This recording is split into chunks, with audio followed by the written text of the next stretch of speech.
The phone buzzed, a seemingly innocent vibration that shattered my world.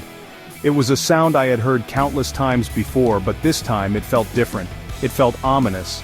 My wife, usually so cautious, had left her phone unlocked. It was unlike her, almost as if she wanted me to see it, to discover the truth she had been hiding. A single notification, glaring and accusatory, blinked on the screen. It was a message that would change everything.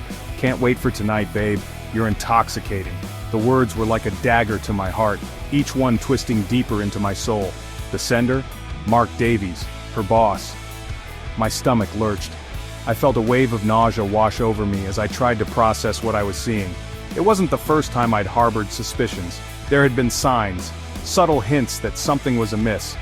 The late nights at the office, the unexplained absences, the vague excuses that never quite added up. The expensive gifts she brushed off as corporate rewards. I had wanted to believe her, to trust her, but deep down, I knew something was wrong. But seeing his name, his words, confirmed my worst fears. It was undeniable proof that my wife was having an affair. The life I cherished, the love I believed in, crumbled around me. Everything I thought I knew was a lie. That night I lay awake, staring at the ceiling, my mind racing with thoughts of betrayal and heartbreak, my wife's rhythmic breathing a cruel mockery of my own ragged breaths. How could she sleep so peacefully while my world was falling apart? I felt like a ghost, invisible in my own home, my own marriage. The walls that once held our love now felt like a prison. Every shared laugh, every intimate moment now felt tainted, poisoned by betrayal. The memories that once brought joy now brought only pain.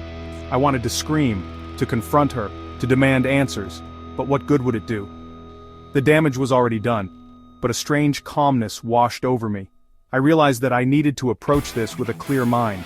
This wasn't the time for rash actions. I needed to think, to strategize, to figure out my next move. I needed to think, to strategize. I couldn't let my emotions dictate my actions. Mark Davies, with his expensive suits and condescending smirk, thought he was winning. He thought he had everything under control.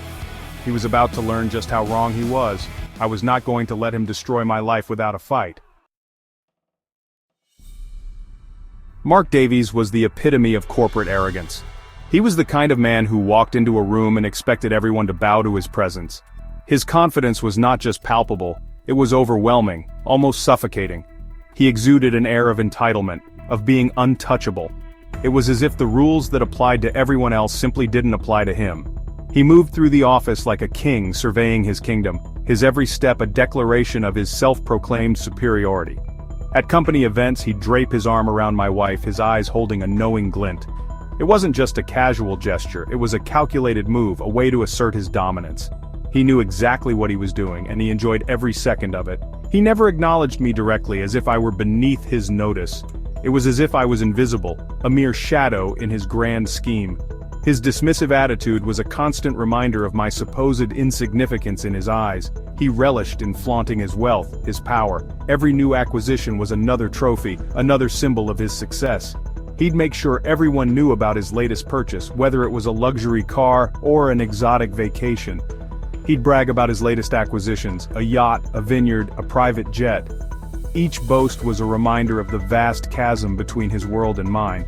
It was as if he derived pleasure from highlighting the disparity, all purchased with the money he squeezed out of his employees, out of people like me.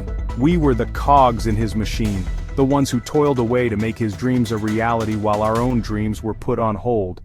Each boast felt like a personal attack, a reminder of his hold over my wife, over my life. It was as if he took pleasure in my discomfort, in the power he wielded over me. His every word, every gesture was a calculated move in his game of dominance. One evening, he cornered me at a work function. There was no escape, no way to avoid the confrontation. His presence was overwhelming, his intentions clear. He leaned in, his breath reeking of expensive whiskey and feigned concern. His voice was low, almost a whisper, but the menace in his tone was unmistakable. "Your wife," he began, his voice a low murmur. "She's a real go-getter, ambitious. I admire that in a woman." His words were laced with insinuation, each syllable dripping with smug satisfaction. His words dripped with insinuation, with the smug satisfaction of a predator toying with its prey. It was a game to him, a twisted game of power and control. I wanted to wipe the smirk off his face, to expose him for the fraud he was. The anger bubbled up inside me, a seething rage that threatened to spill over, but I held my tongue, letting the anger simmer, waiting for the right moment to unleash it. I knew that confronting him now would be futile. I needed to bide my time, to wait for the perfect opportunity to strike back. The seed of vengeance, once planted, took root in my soul, festering like a wound that refused to heal. It grew with each passing day, nourished by my anger and pain. I observed Davies, learning his routines, his weaknesses, his every move. He was a creature of habit, predictable in his arrogance, a man who believed himself untouchable. He thrived on control, on the illusion of power, wielding it like a weapon to keep others in line.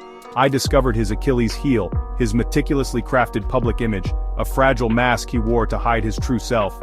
He'd built his career on a facade of philanthropy and ethical business practices, fooling everyone around him. A facade I intended to shatter, exposing the rot beneath the surface.